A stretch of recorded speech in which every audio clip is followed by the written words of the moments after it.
మాత్రమే కాదు, అది తల్లి హృదయానికి పొడిగింపు. పసి జీవితం మొత్తం చుట్టుకునే చాటు వంటి ఆశ్రయం ఆ కొంగులో దాగి ఉంది.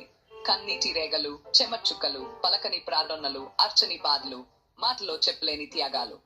పసి పాపగా ఉన్నప్పుడు అమ్మ కొంగే నా తలగడు, నా దుప్టే.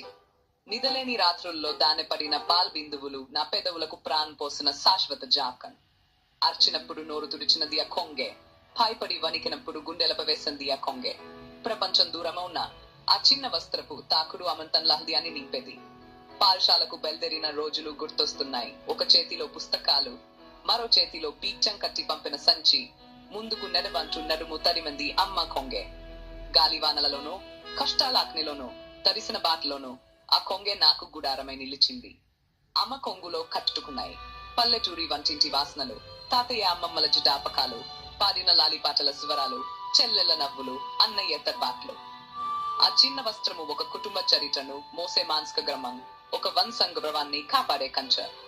ఎవరు విన్ని ప్రారణలు, ఎవరు గమనించని త్యాగాలు, ఎవరు రాయకపోయిన కావెన్, అన్ని ఆ కొంగులో దాగి ఉన్నాయి.